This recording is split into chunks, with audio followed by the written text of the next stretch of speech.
Morning students, I welcome you to today's GK class. Today we are going to do a page which is related to natural features, that is page number 41 of your book. You know kids, every person has natural features like nose, ear, skin and many more. These features make each person unique. Our earth has natural features too. We are not talking about having nose, eyes. Earth's natural features are in form of its mountain, river, valley, etc. These natural shapes present on the surface of the earth are called landforms. These are mainly formed by the movement of tectonic plates inside the earth or by processes like weathering and erosion on the surface of earth. Before starting the topic, let's see the learning outcomes.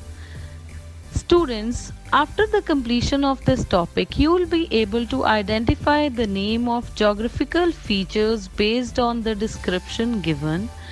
You will be able to unscramble the jumbled words and write the correct ones.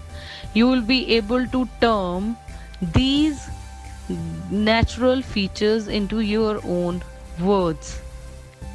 To page number 41. On this we are having few natural features. The first one is canyon. What is a canyon? Canyon, a deep and a narrow river valley with steep bank. A canyon is a big crack in the ground or a very deep valley. Most canyons are made by rivers, a few are made by earthquakes. They can be big, like the Grand Canyon, or small. Canyons can be formed by erosion, by running water, which will take rock and soil away. The second one is a delta. A delta is a triangular shaped piece of land formed by the sediments on the mouth of a river, often projecting into a sea or lake. Or, in other words, a delta is an area of low flat land shaped like a triangle where a river splits and spreads out into several branches before entering the sea.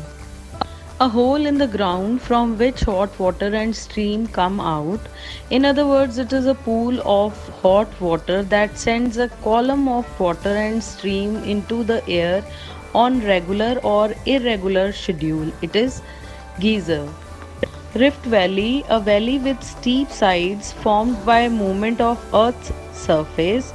In other words, it is a valley formed by sinking of land between two roughly parallel faults. Usually overlooks a body of water or where a body of water once stood.